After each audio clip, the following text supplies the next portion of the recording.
KBC में करोड़पति पति। सूरज के जीवन का एक ही फंडा था कि मेहनत तो गधा भी करता है, घर बैठे जो कमाए समझदार वही होता है। इसीलिए उसने कभी नौकरी ही नहीं ढूंढी। इस बात से हालांकि उसकी पत्नी शिखा बिल्कुल भी अग्री नहीं करती थी, पर फिर भी सूरज को समझाना बेकार था। टीवी में कैसे बनोगे करोड़पति का ऐड देखकर उसे लगा कि बस अब तो घर बैठे ही वो करोड़पति बन सकता है, और उसके पीछे उसने अपने सारे सोर्सेस एक्टिव कर दिए। 2 हफ्ते में उसके कलीग के साले के पड़ोसी के बेटे का सोर्स निकलता है जो कि उसे शो में पहुंचा सकता है, और सूरज उससे मिलने चला जाता है। अच्छा, तो हमें मुकेश जी बता रहे थे कि आप हमें शो में पहुंचा सकते हैं। हाँ, उसमें कोई तकलीफ नहीं है। मैं कल अगर कोशिश करूँ तो इसी महीने में आपका नंबर आ जाएगा। अरे ये तो बहुत बढ़िया हो गया। अच्छा, वो सिलेबस और क्वेश्चन पेपर का कोई जुगाड़ है क्या? उसका तो कोई जुगाड़ नहीं है। तो वो वाकई में कुछ भी पूछ सकते हैं? हाँ, वो तो बच्चन जी पर है, जो पढ़ते हैं वो पूछ लेते हैं। पहली कोशिश फेल होने पर अब सूरज के सामने एक बहुत बड़ा सवाल था कि आखिर जवाब कहाँ से लाए। तब शिखा ने एक सजेशन दिया, क्यों ना सूरज अपने चचेरे भाई सुमित से मदद मांगे, जो कि यूपीएससी की तैयारी कर रहा था। हालांकि इतनी मेहनत करना सूरज को समझ में नहीं आता था, पर कोई और रास्ता ना मिलने पर वो आखिर सुमित से बात करता है। अरे सुमित, हमारा कैसे बनोगे करोड़पति के लिए सिलेक्शन होने वाला है, तुम हमें थोड़े चिट बनाने में मदद करोगे क्या? अरे भैया, चिट बनाए तो सालों हो गए, उसमें हमारा एक्सपर्टीज नहीं है, बल्कि आप बोलो तो हम आपकी पढ़ने में जरूर मदद कर सकते हैं। हट, कैसी अनाप शराब बातें कर रहा है तू? सूरज ने सुमित को मना तो कर दिया था, पर तैयारी करने के सिवाय कोई चारा उसे दिख भी नहीं रहा था, खासकर जब 12 के पेपर लीक करने के एक्सपर्ट शुक्ला जो भी हाथ जोड़ लेते हैं।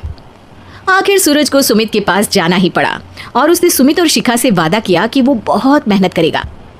1 महीने की तैयारी के बाद फाइनल हुआ कि शो से 1 हफ्ते पहले एक ट्रायल खेला जाएगा, जहां पर सारे रिश्तेदार ऑडियंस की जगह पर होंगे और शिखा सवाल पूछेगी। दूर दराज से भी रिश्तेदार आकर हाजिर हो गए देखने कि आखिर कैसे बनेगा सुमित करोड़पति। सब कुछ सेट था, और इतने में सूरज आकर अपना स्पीच देता है। ये 1 महीना मेरे लिए आसान नहीं था, पर अपने भाई सुमित और अपनी पत्नी शिखा की मदद से मैं इतनी दूर पहुंच पाया हूँ। मेरे मम्मी पापा के आशीर्वाद ने भी बहुत साथ दिया है मेरा। मैं उम्मीद करता हूँ कि आज के शो में आप लोगों को बहुत मजा आएगा।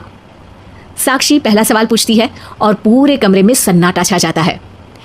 इंडिया में कितने स्टेट्स हैं? 3, सॉलिड, लिक्विड और गैस। अरे रुकिए, तो ऑप्शंस तो देने दीजिए। इतने में 5वीं कक्षा का चिंटू बोल उठता है।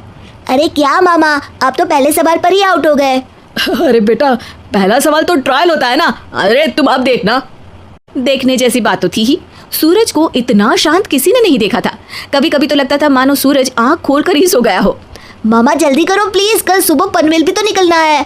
अरे हट, कंसंट्रेट करने दे मुझे। 3 सवाल में 3 लाइफलाइन खत्म हो चुकी थी, और अब चौथे सवाल पर भी सूरज का मौन नहीं टूटा, पर सूरज अभी भी हार मानने को तैयार नहीं था।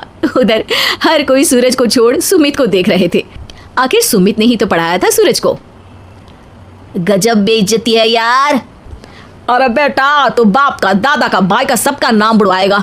अरे 3 लाइफलाइन ले ली तो भी तेरा कुछ नहीं होना है। अरे कोई इतनी बात करता है क्या शो पर?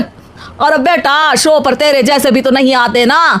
सूरज की ये जंग आखिर 1 घंटे बाद 5वें सवाल पर खत्म हो गई, जब उसने इंडिया के नेशनल बर्ड का नाम कहा, कौवा।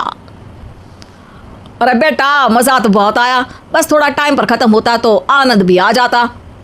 ताने बारिश के बूंदों की तरह बरस रहे थे, और सूरज को भी समझ आ रहा था कि ये करोड़पति बनना शायद उसके बस के बाहर की बात है, पर वो आखिर ये बात मान कैसे लेता। वो सख्त लौंडा जो ठहरा, उसने सोचा कि बेइज्जती तो हो ही चुकी है, पर अगर मैं हार नहीं मानूं तो शायद कुछ हो सकता है। शिखा तुम देखना, असली शो में आग लगा दूंगा, आग, करोड़पति बनूंगा मैं। हाँ, सब्जियां खत्म हो गई है घर पे, ले आओ। पहले पति बन जाओ, फिर करोड़पति बनना। अरे गजब बेइज्जती है यार। बेटा, अभी तो घर पर ही हुई है, 1 हफ्ते में तो तुम देश के सामने करवा कर आओगे। वैसे जब टीवी पर जाओ ना, तो बस अपने मम्मी का ही नाम लेना, ठीक है? कोई पूछे तो बोलना कि पापा नहीं है मेरे। अरे पढ़ाई की, पेपर निकलवाए, इतने सारे लोगों को खाना खिलवाया, क्या फ़र्क पड़ा?